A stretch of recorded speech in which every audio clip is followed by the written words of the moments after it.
The city skyline shimmered in the distance. A cluster of steel and glass reflecting the afternoon sun. Serena Cole adjusted her rearview mirror, her polished nails briefly catching the light. Behind her, the highway stretched like a ribbon unraveling from her past. Ahead, the city pulsed with promise and challenge, a place she would soon call her own. Her hands tightened on the steering wheel. Being appointed as the first black female police chief in a city riddled with corruption and racial tension wasn't just a job. It was a responsibility. It was history. But for Serena, it was also deeply personal. She had climbed every rung of a ladder slick with prejudice, enduring sneers, dismissive laughter, and outright hostility to get here. She didn't just want to make a difference, she needed to. Her thoughts were interrupted by flashing red and blue lights in her rearview mirror. A police cruiser loomed behind her, its siren slicing through the quiet hum of the highway.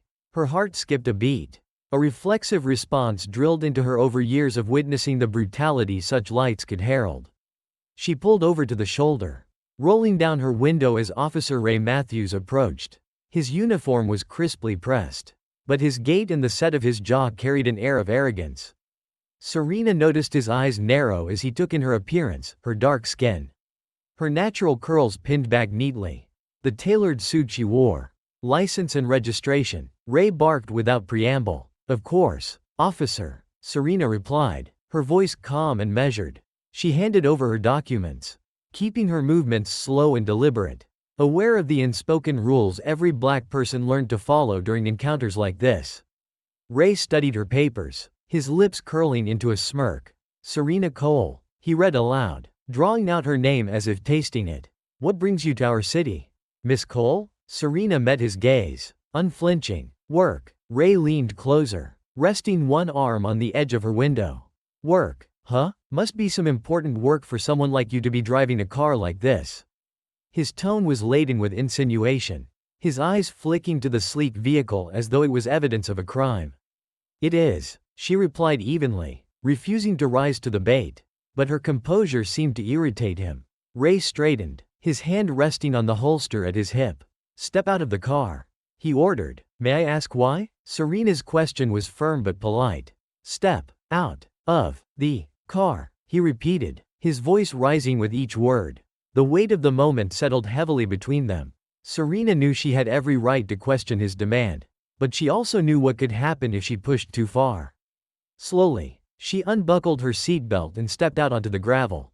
Ray circled her car, his fingers brushing along the hood as though inspecting it for invisible flaws. You were driving suspiciously, he said after a long pause. Swerving a bit. Maybe you've had a little too much to drink? I haven't, Serena said simply. Mind if I take a look inside? He asked, already reaching for the door handle. Without probable cause, I believe you'd need a warrant, Serena replied, her legal knowledge as precise as her tone. Ray's face darkened. Probable cause? Lady, you're probable cause just by standing here. The words hit like a slap. But Serena didn't flinch. She knew this wasn't about her driving. It wasn't even about the car. It was about power, his need to assert it and her refusal to bow. Ray's frustration boiled over. Let's make this simple, he snapped. Turn around. Hands on the car. Am I under arrest? Serena asked, her voice steady despite the storm brewing around her. Turn around, he growled. Reluctantly, Serena complied, her hands splayed against the cool metal. Behind her, Ray radioed for backup, his voice laced with smug satisfaction. You think you're better than me, don't you? He muttered, low enough that only she could hear. Driving into my city, acting all high and mighty. People like you don't belong here. Serena clenched her jaw, forcing herself to remain silent. She had faced men like him before, men who wore their authority like armor, wielding it as a weapon against those they deemed unworthy. But this time was different. This time, she held the upper hand. He just didn't know it yet. The backup arrived quickly. 2 more officers who looked at Ray for direction, not bothering to question his actions. They watched as he retrieved a small baggie from his pocket, holding it up for them to see before tossing it onto Serena's passenger seat. Look at that, he said with mock surprise. Drugs. Guess you're not so clean after all. Serena's stomach churned, but her expression remained impassive. She knew better than to react. Any sign of anger or defiance would only fuel his narrative. Ray smirked. cuffing her hands behind her back with unnecessary force. "You're under arrest for possession of a controlled substance," he announced, his voice dripping with mockery. "Let's see how high and mighty you are now." As he led her to the squad car, Serena glanced over her shoulder at her burning vehicle. The flames licked hungrily at the sky, consuming not just her car but also any semblance of fairness this encounter might have held. But beneath her calm exterior, a fire burned brighter. Ray Matthews didn't know it yet, but he had just made the worst mistake of his life. And Serena Cole? She wasn't just here to survive. She was here to change everything. The city stretched out before Serena Cole like a challenge. Its towering skyscrapers, shimmering under the afternoon sun, seemed to mock her resolve, their facades glossy and impenetrable. She had read every report, studied every statistic, and watched every piece of damning footage that had leaked from this city's precincts. The stories of systemic racism, the brutality, the corruption, it all brought her here. But she wasn't just another reformer with grand ideas. She was a survivor, a fighter, and she was ready. Her car hummed beneath her, a sleek black sedan, a gift to herself after years of relentless work. Serena glanced at the dashboard clock. She wasn't officially starting for another 2 days. But her plan was to arrive early, unannounced, and gauge the city's pulse before stepping into the lion's den. She had her doubts about the department she was set to lead. But she knew one thing for certain: change wouldn't come easy. The highway seemed unusually quiet, the late afternoon sunlight casting long shadows across the asphalt. Serena allowed herself a moment to reflect on her journey, her fingers tapping rhythmically on the wheel. She thought of her father, a civil rights attorney who had taught her the value of persistence, and her mother, whose quiet strength had guided Serena through every storm. They had both passed, but their voices echoed in her mind, urging her forward. She was snapped out of her thoughts by the sharp wail of a siren. In her rearview mirror, red and blue lights flashed with an urgency that set her heart racing. Instinctively, her hands tightened on the wheel. She wasn't speeding, she hadn't run a light. Still, the sight of those lights, of the uniformed man behind them, sent a familiar chill down her spine. "Stay calm," she murmured to herself, signaling and pulling over to the shoulder. The squad car pulled up behind her, its engine rumbling like a predator stalking its prey. Serena rolled down her window and waited. The officer who emerged was tall, broad-shouldered, and exuded an air of authority that bordered on arrogance. His mirrored sunglasses obscured his eyes, but the sneer on his lips spoke volumes. "License and registration," he barked, not bothering with a greeting. Serena's practiced calm kicked in. She reached for her purse slowly, her movements deliberate. "Good afternoon, officer. May I ask why I was pulled over?"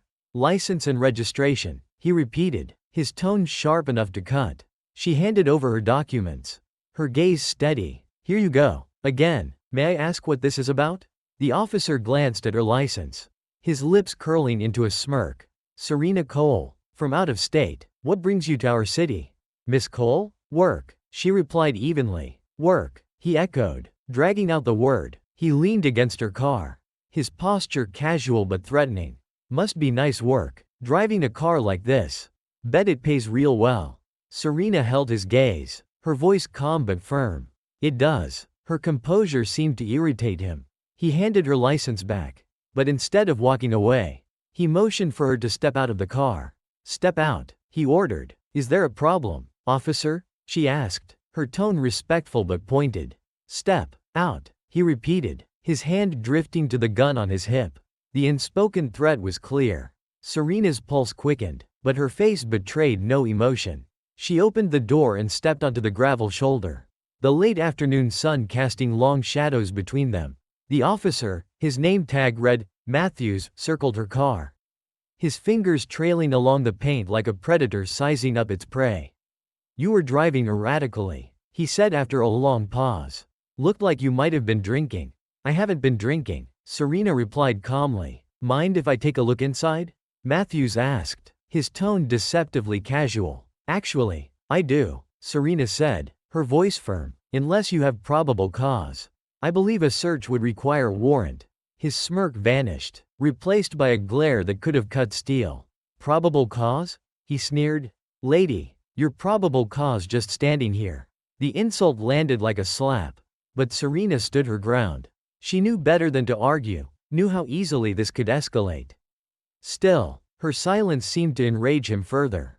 "Turn around," Matthews snapped. "Hands on the car." "Am I under arrest?" Serena asked, her voice steady. "Turn around," he growled, his hand now resting on his gun. Slowly, she turned, her hands flat against the car's cool metal. Behind her, she heard Matthews' radio for backup. His voice carried an edge of triumph, as if this was some kind of game and he was winning. A second squad car arrived minutes later. 2 more officers stepping out. They glanced at Matthews, their postures deferential, their expressions unreadable. Matthews reached into his pocket and pulled out a small baggie of white powder.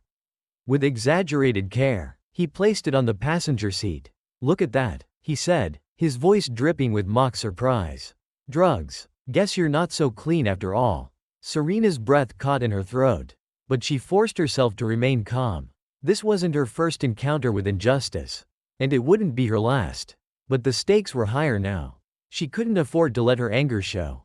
Matthews cuffed her with unnecessary force, his smirk widening as he led her to his car. "You're under arrest for possession of a controlled substance," he announced, his voice loud enough for the other officers to hear. "Let's see how high and mighty you are now." As she was shoved into the back seat, Serena glanced over her shoulder. Her car was engulfed in flames, the fire consuming it with an intensity that mirrored the fury building inside her. Matthews stood nearby, his arms crossed, watching the blaze with a smug satisfaction. He thought he had won. He thought he had broken her. But what Matthews didn't know, what none of them knew, was that Serena Cole wasn't just another victim. She wasn't just another statistic. She was the incoming chief of police. And this was her city now. The fire in her car was nothing compared to the fire she would bring down upon them. The roar of the flames was deafening. An unnatural beacon in the fading daylight. Serena sat motionless in the back of the squad car, the cold steel of the handcuffs digging into her wrists. Outside, Officer Matthews stood with his arms crossed, the flames from her burning car reflected in his sunglasses. His smirk hadn't wavered, as if he believed he was watching the culmination of some grand victory. But Serena wasn't defeated, not yet. From her seat, she observed everything, the other officers' hesitant glances, the slight tremble in Matthew's hand as he adjusted his radio. Beneath his bravado, she could sense a flicker of insecurity. Men like him thrived on control. And control, Serena knew, was always an illusion. The other officers approached Matthews, their postures stiff. "Was burning the car really necessary?" one of them muttered, just loud enough for Serena to catch through the cracked car window. Matthews shot him a sharp glare. "You questioning me? That's evidence. Evidence gets destroyed sometimes." The officer nodded but looked unconvinced. Matthews' authority was slipping, and he knew it. That realization only seemed to fuel his aggression. He turned abruptly toward Serena, wrenching open the car door. "You comfortable back there?" he asked, his tone mocking. "Don't worry, the station's not far. We'll get you nice and settled in a holding cell." Serena met his gaze with a steady calm that seemed to unnerve him. "You're making a mistake," she said quietly. Matthews laughed, a harsh, humorless sound. "Oh, am I? Let me guess. You've got friends in high places? Maybe you think you're special. You're not. In my town, people like you stay in their lane. You stepped out of yours." Serena's jaw tightened, but she refused to let him bait her. "You'll regret this," she said, her voice steady and resolute. "Is that a threat?" Matthews leaned in closer, his smirk widening. "Because if it is, I'd be real careful. Threatening an officer is a serious crime." "It's not a threat," Serena replied, her tone calm but firm. "It's a promise." Matthews' smirk faltered for just a moment, but he recovered quickly, slamming the door shut and heading toward the driver's seat.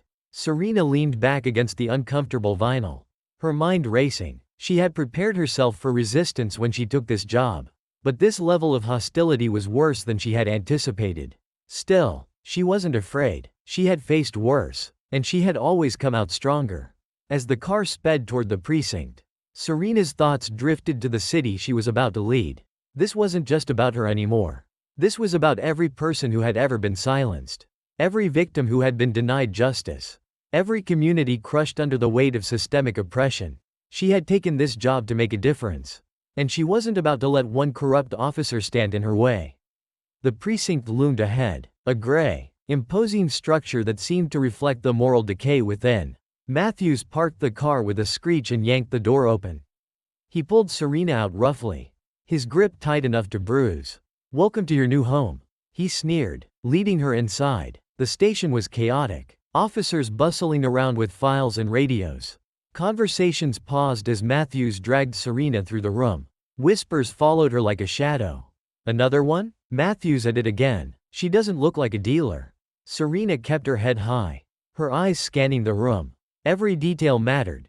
The names on the desks, the expressions on the faces of the officers, the dynamics of power at play. She was already formulating her next move. Matthews led her to a desk where a weary-looking sergeant sat. He glanced up from his paperwork, his eyebrows lifting slightly at the sight of Serena. "What's this?" "Caught her with a bag of powder," Matthews said, tossing her paperwork onto the desk. "Pulled her over for erratic driving. Thought she was drunk, but turns out she's something worse." The sergeant frowned, his eyes flicking between Matthews and Serena. "You're sure about this?" "Of course I'm sure," Matthews snapped. "She's guilty as hell." The sergeant didn't look convinced, but he began the booking process nonetheless. Serena remained silent, watching the interplay between them. The cracks in Matthews' story were already showing, and she intended to exploit every single one of them. In the holding cell, Serena sat on the cold metal bench, her hands now free from the cuffs but aching from the strain. The cell smelled of disinfectant and despair, its walls covered in faint graffiti from those who had come before her. She leaned back, letting the silence settle around her like a shroud. She wasn't alone for long. Matthews appeared, leaning casually against the bars. "Enjoying your stay?" he asked, his voice dripping with mockery. Serena didn't respond. Her silence seemed to infuriate him. "You think you're better than me, don't you?" he hissed, his facade of confidence cracking. "You come into my city, driving your fancy car, acting like the rules don't apply to you. Well, let me tell you something, you're nobody. And nobody's coming to save you." Serena finally met his gaze, her expression unreadable. "You're right," she said softly. "Nobody's coming to save me. Because I don't need saving. But you, Officer Matthews, you might." For the first time, there was a flicker of doubt in his eyes. He opened his mouth to retort, but before he could speak, his radio crackled to life. A voice came through, sharp and commanding. "Is Matthews there? Get him to the captain's office immediately." Matthews' jaw tightened, and he stepped back from the cell. "Don't go anywhere," he muttered, stalking off. As the door swung shut behind him, Serena allowed herself the faintest hint of a smile.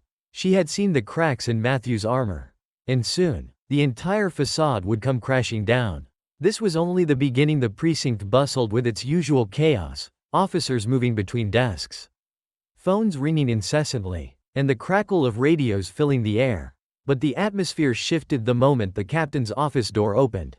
The room seemed to hold its breath as Captain Marks, a grizzled veteran with decades of experience, stepped out. His face was pale, and his hands trembled slightly as he waved over Sergeant Lopez, the officer who had processed Serena.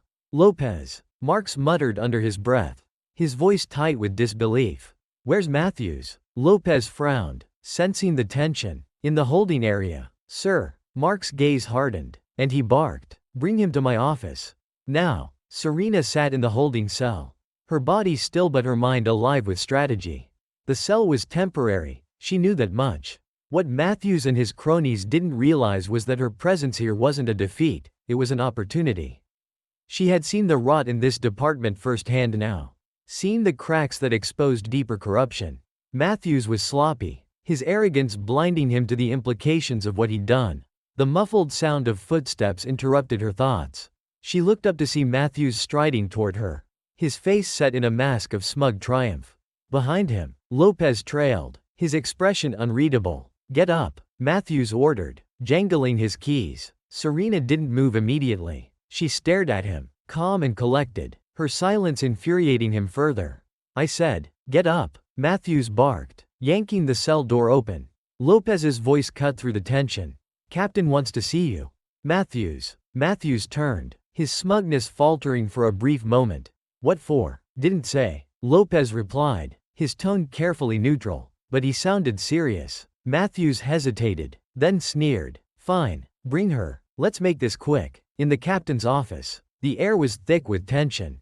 Captain Marks paced behind his desk, his face drawn as he clutched a folder filled with documents. When Matthews entered with Serena in tow, Marks didn't look up immediately. Instead, he gestured for Lopez to close the door. What's this about, Captain? Matthews asked, his tone tinged with impatience. Marks finally looked up, his eyes narrowing as they landed on Serena. Ms. Cole, he said slowly, his voice heavy with something that sounded like dread. Can you confirm your full name for me? Serena straightened, her calm demeanor unwavering. Serena Alexandria Cole. Marks inhaled sharply, his hands tightening around the folder. And your occupation? Matthews snorted. She's a drug dealer, Captain. Found a bag of. Shut up, Matthews. Marks roared, slamming the folder onto his desk. The sudden outburst silenced the room, and even Matthews took a step back, his smirk vanishing. Marks turned to Serena, his voice softer now. Ms. Cole, you're the incoming chief of police for this city, aren't you? The room seemed to freeze. Matthews went pale, his mouth opening and closing as if trying to form words but finding none. Lopez's eyes widened in shock, his hand instinctively brushing the badge on his chest. Serena didn't look at Matthews. She kept her gaze on Marks. Yes, she replied, I am. The fallout was immediate. Captain Marks dismissed Serena from the holding cell, apologizing profusely and assuring her that everything would be handled. But Serena had no intention of letting the matter drop. She stood tall in the precinct, her presence commanding the attention of every officer in the room. Officer Matthews, she said, her voice carrying the weight of authority, has not only abused his power but has also committed multiple crimes tonight. Fabricating evidence, arson, false imprisonment. These actions are not just unethical, they're criminal. Matthews sputtered, his confidence shattered. You can't, this is a mistake. I didn't know that I was your new boss? Serena interrupted, her tone icy. Does it matter? Would you have treated anyone else differently if they weren't your superior? Or would you have done exactly what you did to me, to them? The room was silent, the officers frozen as Serena's words sliced through the tension like a blade. The investigation begins. The following day, Serena wasted no time. Backed by her appointment papers and the support of the mayor's office, she initiated an internal investigation into Matthews' conduct. But she didn't stop there. She demanded a full audit of the precinct's practices, determined to uncover every instance of corruption and abuse that had gone unchecked. Serena met with civil rights organizations and community leaders, listening to their stories and grievances. The tales were harrowing: black and brown citizens harassed, evidence planted, families torn apart by false arrests. Each story fueled Serena's resolve. Her first act as chief of police was to place Matthews on immediate administrative leave. She stripped him of his badge and weapon in a public ceremony, making it clear that his behavior was unacceptable and would not be tolerated under her leadership. But Matthews wasn't going down without a fight. Matthews' desperation. Stripped of his power, Matthews became increasingly desperate. He reached out to his union, his lawyer, and his allies within the department, hoping to rally support. Some officers stood by him, viewing Serena's actions as an attack on their brotherhood. Others distanced themselves, unwilling to risk their careers defending a man whose guilt was becoming increasingly evident. Behind the scenes, Matthews worked to smear Serena's reputation, leaking fabricated stories to the media about her agenda and claiming she was anti-police. The backlash was swift, but Serena was ready. She held a press conference, addressing the allegations head-on. I am not anti-police, she said firmly, her voice carrying the weight of her conviction. I am anti-corruption. I am anti-abuse. If that makes some people uncomfortable, so be it. My duty is to serve and protect all citizens of this city, not just the privileged few. Her words resonated with the community, sparking a wave of public support. Protests erupted outside the precinct, demanding accountability and justice. Serena's face became a symbol of hope, her fight a rallying cry for those who had been silenced for too long. Exposing the rot. As the investigation deepened, more of Matthews' crimes came to light. Officers who had once protected him began to come forward. Emboldened by Serena's leadership, they revealed years of misconduct, bribes taken, evidence tampered with, and a network of officers complicit in maintaining a system that preyed on the vulnerable. Serena worked tirelessly, often late into the night, combing through reports and interviewing witnesses. Each revelation brought her closer to dismantling the toxic culture that had festered within the department for decades. But the more progress she made, the more resistance she faced. Death threats arrived at her office. Anonymous messages warned her to back off or face the consequences. Serena refused to be intimidated. "I've survived worse," she told herself, her father's voice echoing in her mind. "You don't fight for justice because it's easy. You fight because it's necessary." The tide turns. By the end of the second week, Matthew's house of cards had collapsed. Facing overwhelming evidence, he was arrested on charges of arson, evidence tampering, and civil rights violations. His allies abandoned him, and his name became synonymous with disgrace. Serena, however, didn't celebrate. There was still so much work to be done, systemic reforms to implement, trust to rebuild, and a community to heal. She wasn't just here to punish the guilty. She was here to create a future where officers like Matthews would never rise to power again. As the sun set over the city that night, Serena stood at her office window, looking out at the streets below. The fight was far from over. But for the first time, she felt a glimmer of hope. This city had tried to break her, but instead, it had revealed her strength. And she would use that strength to break the chains of injustice that had bound it for far too long. The precinct was unusually silent. The whispers that had rippled through the building earlier in the day had grown into a storm of tension. Everyone had heard by now. The woman Matthews had arrested, humiliated, and framed was no ordinary civilian. She was their new chief of police. The knowledge hung in the air, heavy and unspoken. Captain Marks sat in his office, his hands trembling as he sifted through Serena's file. The official seal of the mayor's office stared back at him from the first page. A reminder of the gravity of his mistake. He had failed to act when Matthews burned a woman's car and arrested her without cause. Worse, he had trusted Matthews, a man whose reputation was an open secret within the department. When the knock came at his door, Marks jumped. "Come in," he said, his voice gruff. The door opened to reveal Matthews, followed by Sergeant Lopez, who was escorting Serena. Matthews' face was a mask of forced bravado, but the tension in his shoulders betrayed him. Serena, by contrast, walked with an air of quiet authority, her presence commanding despite the ordeal she had endured. Marks stood, his eyes darting nervously between them. "Matthews," he began, his tone sharp. "Sit down." Matthews blinked, caught off guard. "Sir, sit," Marks repeated, his voice leaving no room for argument.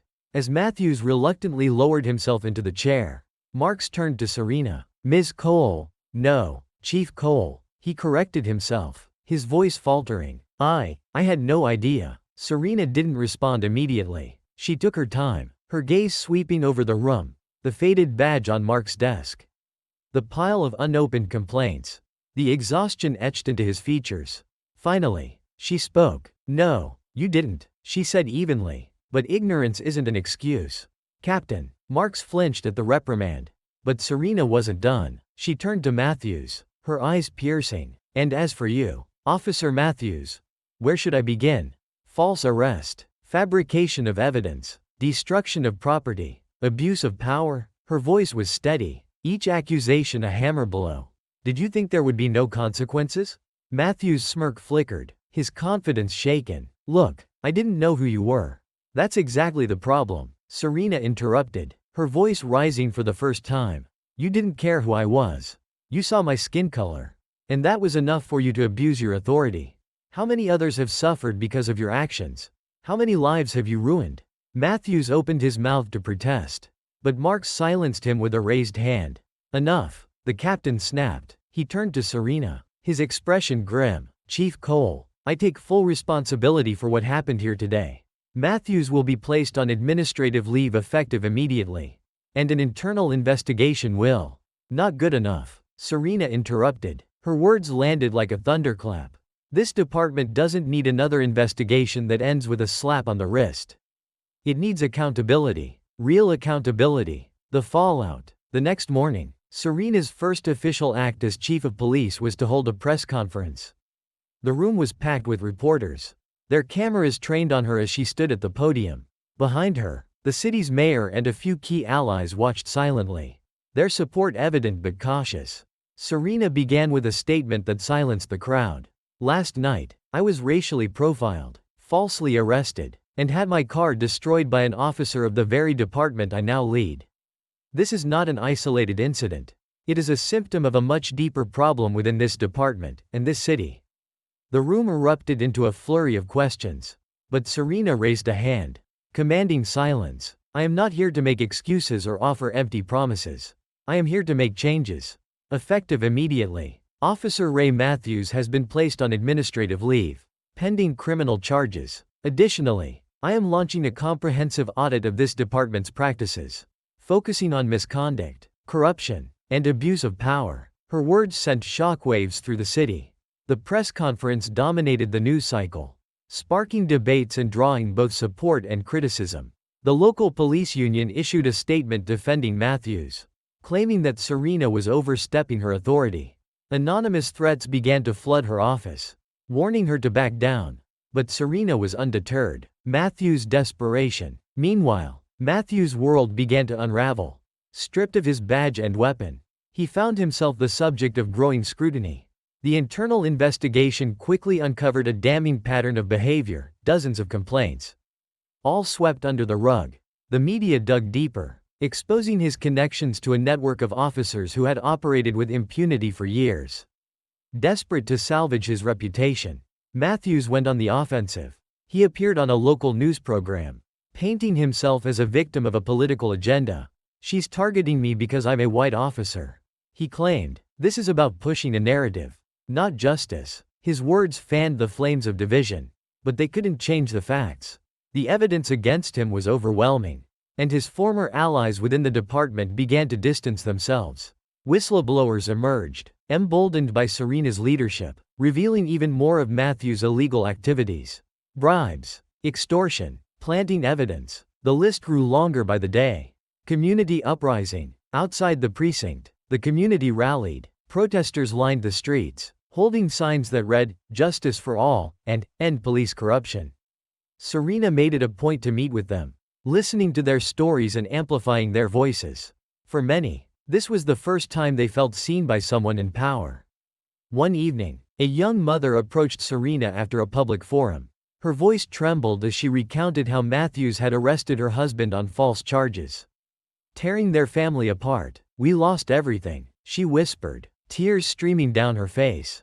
"Please, don't let him get away with it." Serena placed a hand on her shoulder, her own voice steady despite the lump in her throat. "He won't," she promised. The tipping point. As the weeks passed, Matthews' position became increasingly untenable. The FBI launched an independent investigation, uncovering connections between him and several high-profile cases of police misconduct.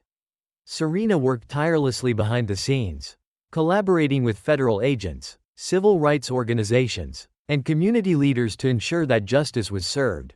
But the fight wasn't without its challenges. The backlash was fierce. Anonymous threats escalated, and protests turned violent as counter-protesters clashed with activists. Serena's resolve was tested daily, but she refused to back down. In a moment of quiet reflection, she sat in her office, staring at a photo of her parents on her desk. Their faces, filled with determination and hope, reminded her of why she had chosen this path. "You didn't raise me to quit," she whispered, her voice filled with emotion. "And I won't." The reckoning. The turning point came when Matthews' former partner testified against him in exchange for immunity. His testimony revealed the full extent of Matthews' corruption, implicating him in a web of crimes that stretched back over a decade.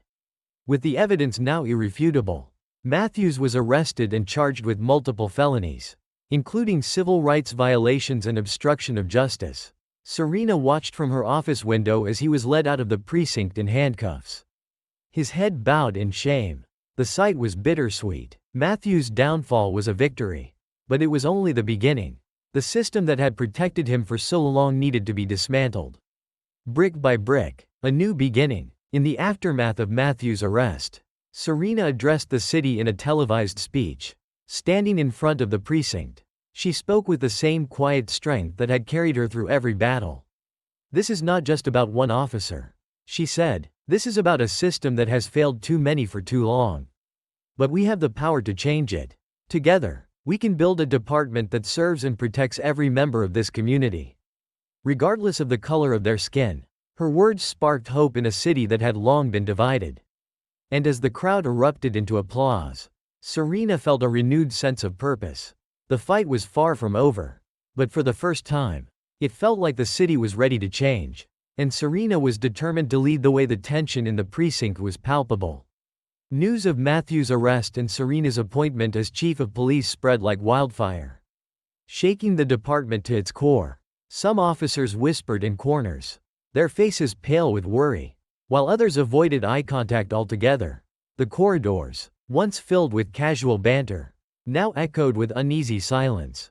The weight of Serena's presence hung over everyone like a storm cloud, signaling that the old ways were over.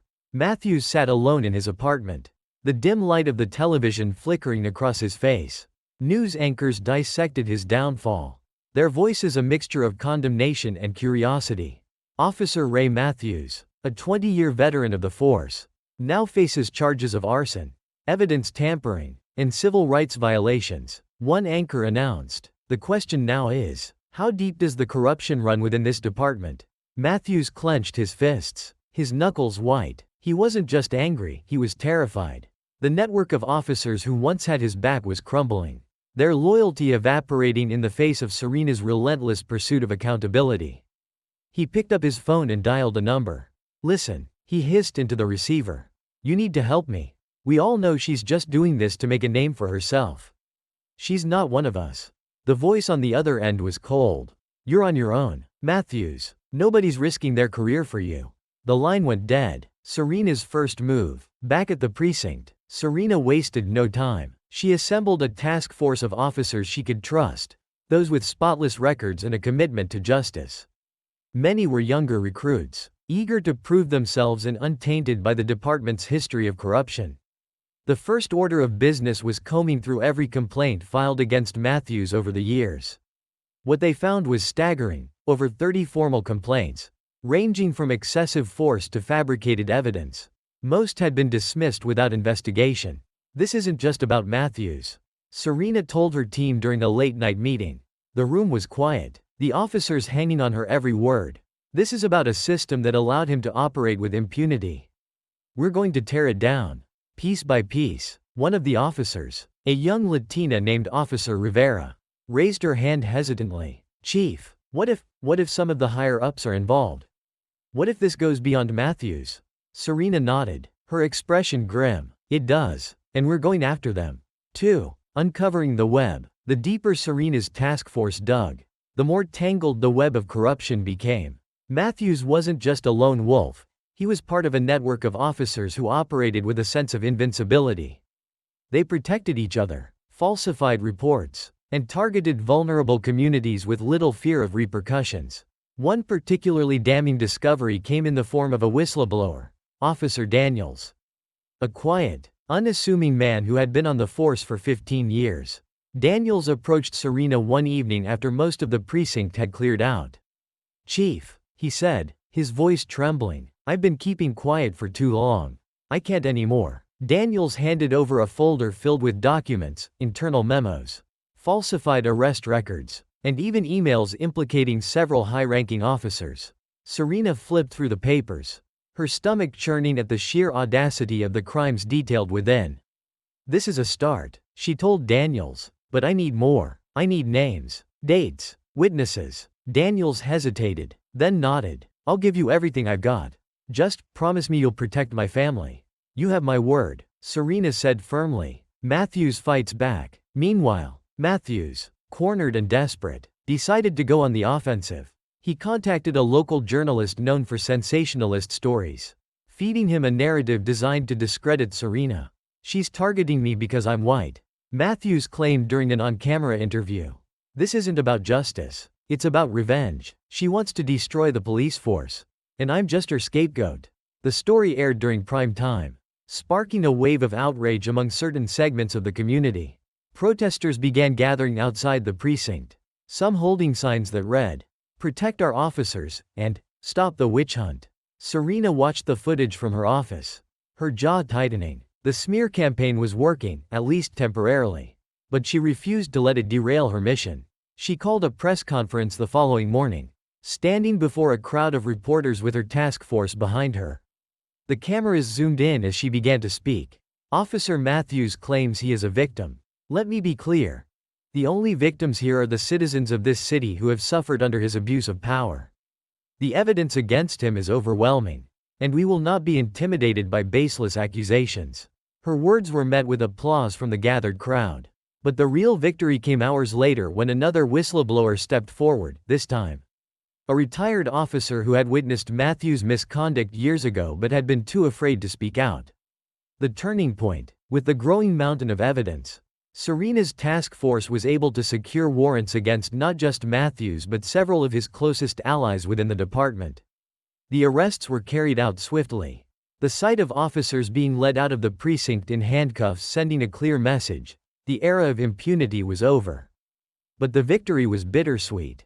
As the corruption was exposed, it became clear just how deep the damage went. Entire communities had been torn apart by the actions of a few corrupt officers. Families had lost loved ones. Businesses had been destroyed, and trust in law enforcement had all but evaporated. One evening, Serena attended a town hall meeting in one of the city's most affected neighborhoods. The room was packed, the air heavy with anger and pain. One woman stood up, her voice shaking with emotion. "My son was arrested by Matthews 5 years ago," she said, tears streaming down her face. "He didn't do anything wrong. But Matthews planted drugs on him. My son's been in prison ever since. Are you going to get him out? Are you going to fix what he did?" Serena's throat tightened, but she forced herself to respond. "I can't undo the past," she said softly, "but I can promise you this. I will fight for justice. For your son, and for everyone else who has been wronged." A city on the brink. The revelations rocked the city to its core. Protests erupted, both in support of Serena's reforms and against them.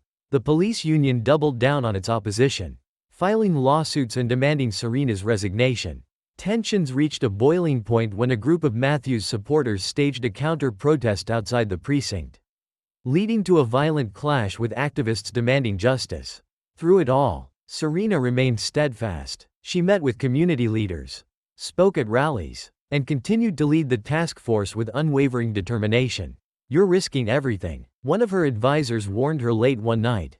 "Your career, your safety. If I don't risk it," Serena replied, "then nothing will change." The tipping point. The final blow came when a federal investigation, spurred by Serena's findings, uncovered a network of financial corruption tied to Matthews and several high-ranking officers.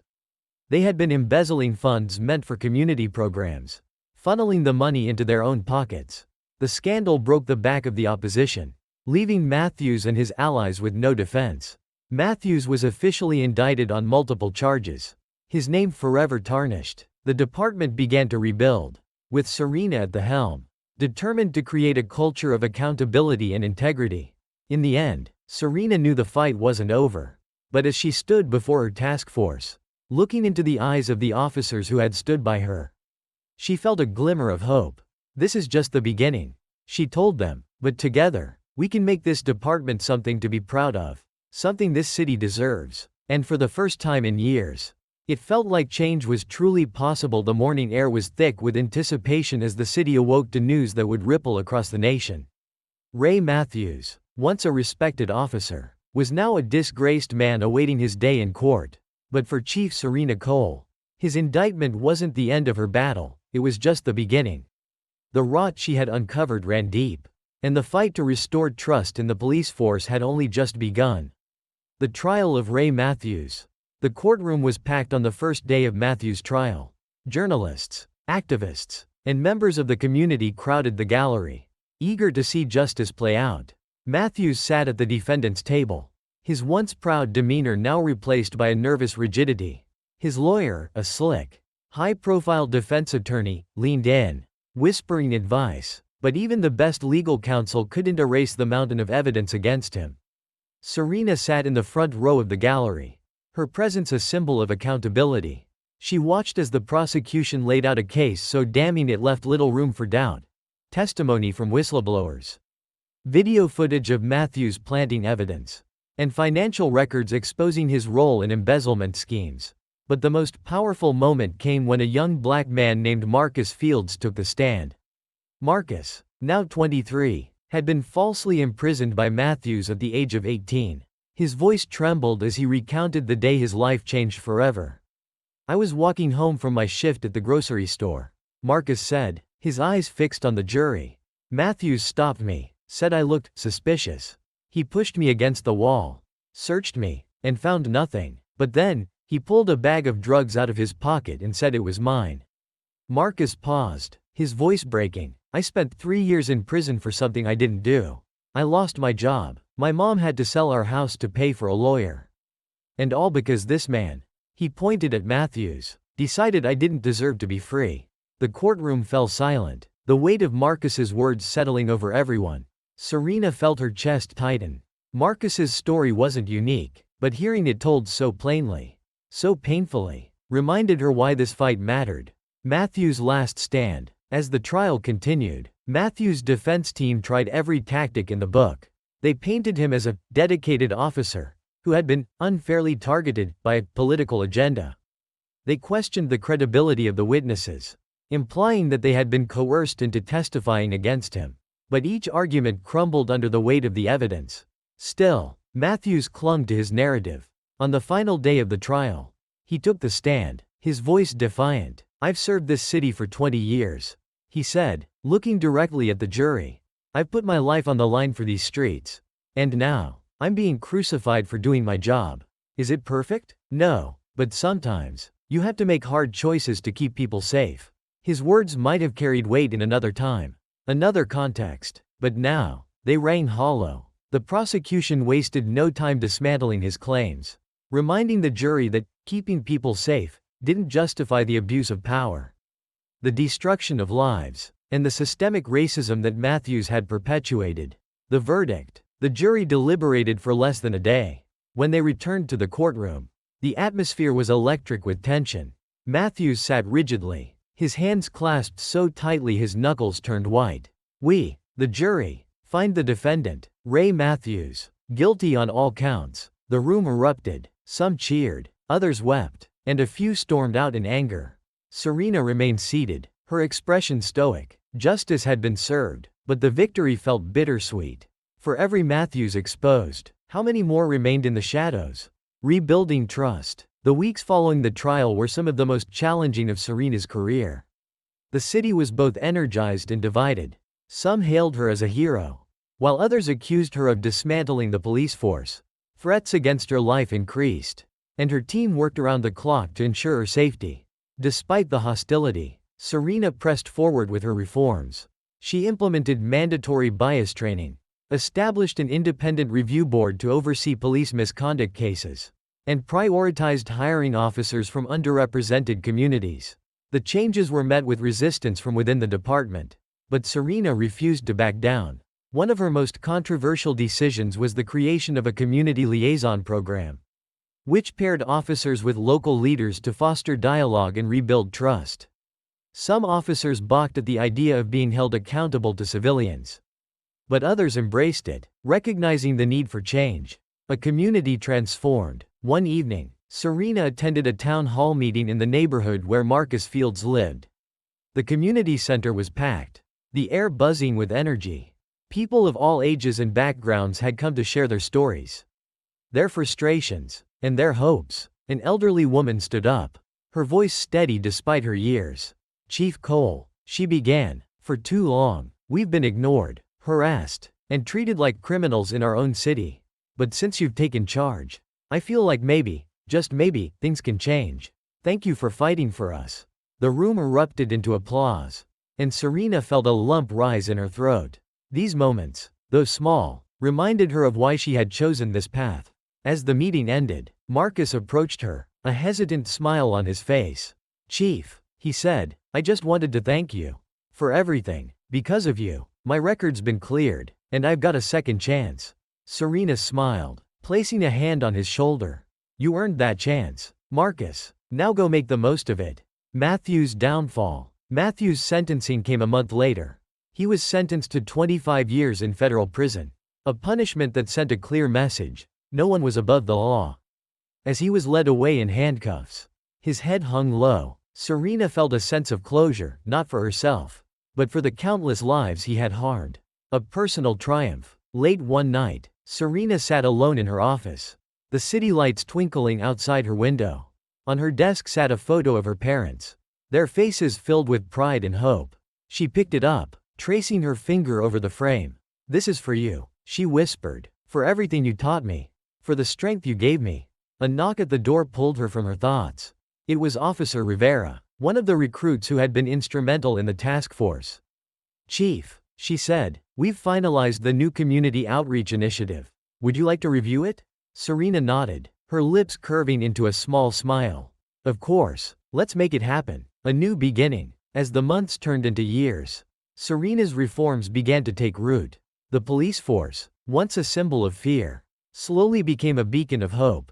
Officers patrolled the streets not as enforcers, but as protectors. Community trust, though fragile, began to grow. And Serena? She continued to lead with the same quiet strength and unyielding determination that had brought her to this moment.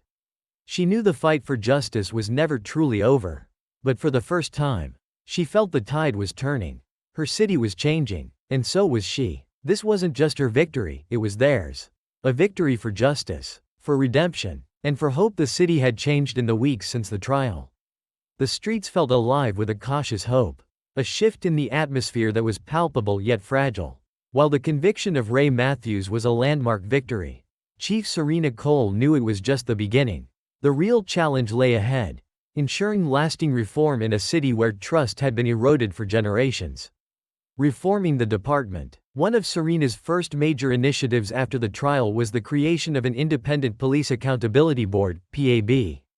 The board, made up of community leaders, legal experts, and retired law enforcement officers, was tasked with reviewing complaints against the police and recommending disciplinary actions. At the announcement of the board, the backlash was immediate. Police unions decried it as anti-law enforcement, and conservative media outlets accused Serena of undermining the authority of the police. But Serena stood firm. "This isn't about undermining anyone," she said during a press conference. "This is about restoring faith in a system that has failed too many for too long. Accountability is not the enemy of law enforcement, it's the foundation of justice." The implementation of the board was a battle. Some officers within the department resisted, their resentment simmering beneath the surface. Anonymous threats continued to flood Serena's office, and graffiti calling her a traitor appeared on the precinct walls. But for every detractor, there were also supporters, officers who believed in her vision and community members who finally felt heard. A symbol of change. One such supporter was Officer Rivera, a young recruit who had joined the force to make a difference. Rivera had been one of the first to join Serena's task force, and she quickly became a trusted ally. One evening, after a particularly grueling day, Rivera approached Serena in her office. "Chief," Rivera said hesitantly, "can I ask you something?" Serena looked up from her desk, gesturing for Rivera to sit. "Of course, why do you do it?" Rivera asked, her voice tinged with exhaustion. "Why keep pushing when so many people are against you?" Serena leaned back in her chair, her gaze distant for a moment. "When I was a little girl," she began, "I watched my father, a civil rights attorney, fight battles that felt impossible. He always told me, the work isn't about winning every fight, it's about making sure the fight never ends.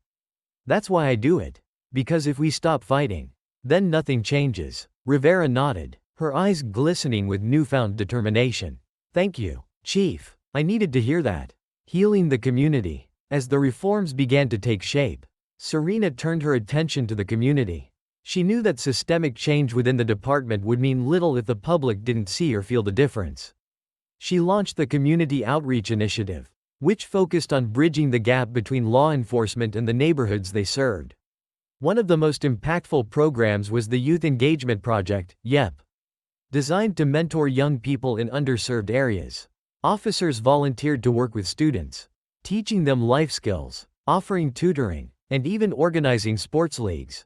The program was slow to gain traction at first. Decades of mistrust weren't easily undone, but over time, its impact became undeniable. At one event, Serena watched as Officer Daniels, The whistleblower who had helped bring Matthews down coached a group of teenagers in a basketball game.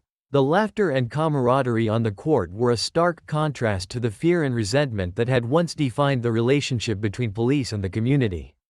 A mother approached Serena, her young daughter in tow. "Chief Cole," the woman said, her voice heavy with emotion. "Thank you. My son used to be terrified of the police. Now, he wants to be one." Serena crouched down to the girl's level, smiling warmly. "And what about you? What do you want to be?" The girl grinned. "I want to be like you." A battle within, but even as Serena made strides externally, she faced an internal battle. The department's culture had begun to shift, but resistance lingered. Some officers saw her as an outsider, a disruptor who didn't understand the realities of policing. One night, Serena attended a mandatory meeting with senior officers. The room was tense, the atmosphere thick with unspoken resentment. Lieutenant Harris, a veteran with over 25 years on the force, voiced what many others were thinking. "With all due respect, Chief," Harris began, his tone measured but cold, "these reforms are tearing this department apart. Morale is at an all-time low, and we're losing good officers because they feel like they're under attack." Serena met his gaze, her voice calm but firm.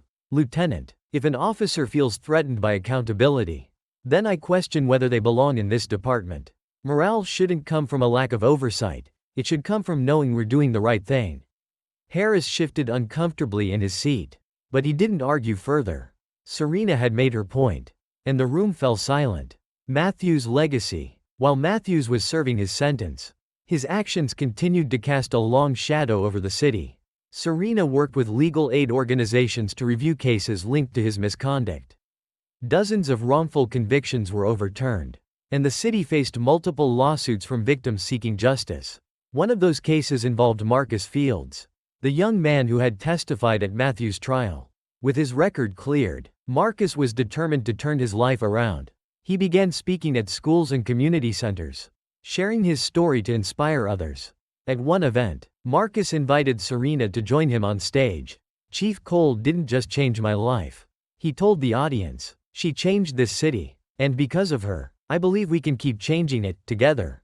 The applause that followed was thunderous, but Serena's focus remained on Marcus. Seeing him thrive was the ultimate validation of her efforts. A city reimagined. Over the next year, Serena's reforms continued to transform the city. Crime rates began to decline, not because of harsher policing, but because of stronger community relationships.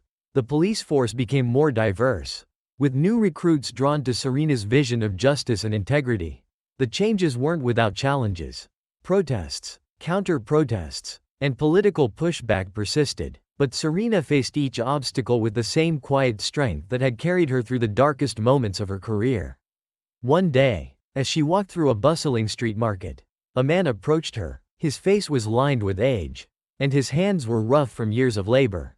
"Chief Cole," he said, his voice thick with emotion. "Thank you, for my family, for my neighbors, for giving us hope." Serena shook his hand, her heart swelling with gratitude. "Thank you," she replied, "for believing in what we can do." The legacy of Serena Cole. By the time Serena retired years later, she had become more than just a police chief. She was a symbol of resilience, justice, and the power of change. Her name was spoken with reverence in the community. Her story taught in schools as a lesson in courage and leadership. But Serena didn't see herself as a hero. For her, the real heroes were the people who had stood with her, who had trusted her to lead, and who had fought alongside her to make their city a better place. And as she looked out over the city she had dedicated her life to, she knew one thing for certain: the fight for justice never ends. But it's a fight worth having. Because in the end, justice isn't just about what's fair, it's about what's right.